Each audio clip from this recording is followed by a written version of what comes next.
How to change Snapchat video quality.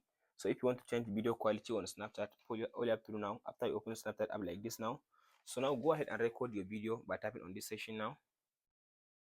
So by tapping on this option, you can go ahead and record the video, or you can upload the video. For me, I'll upload the video. I'll tap on this gallery, go to camera roll. So I'll just go ahead now and upload the video for me. So let's go ahead and upload the video from my pictures. So let's say now I want to use this video.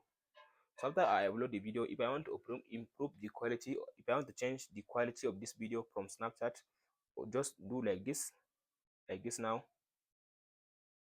Tap on this, as you can see now, this little arrow. By tapping on this little arrow, as you can see now, here is the video. So now I can be able now to change. If you do like this, as you can see now, here are different filters. So you can only improve a video quality on Snapchat by just adding a filter to the video. So just go ahead and search a filter. Let's say I will use this filter. After I choose the filter, then you can go ahead and tap on the send button to send the video, or you can export the video to download the video into your mobile phone.